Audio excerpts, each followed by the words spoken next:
दिल्ली स्फोटासंदर्भात दुपारी 3 वाजता बैठक होणार आहे। महत्त्वाची बैठक थोड्याच वेळात होणार आहे।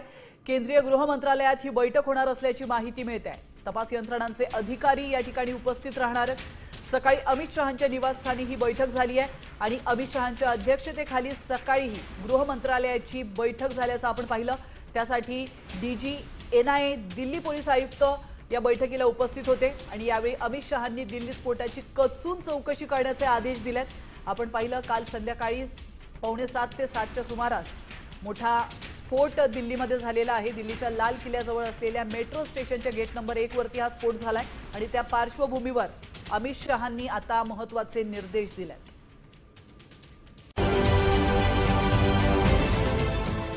देश विदेशातील प्रत्येक घडामोडींचे लाईव्ह अपडेट मिळवण्यासाठी आता साम टीव्हीच्या सर्व सोशल मीडिया प्लॅटफॉर्मला लाईक, फॉलो आणि सबस्क्राइब करा। तसंच सर्व नोटिफिकेशनसाठी बेल आयकॉन प्रेस करायला विसरू नका।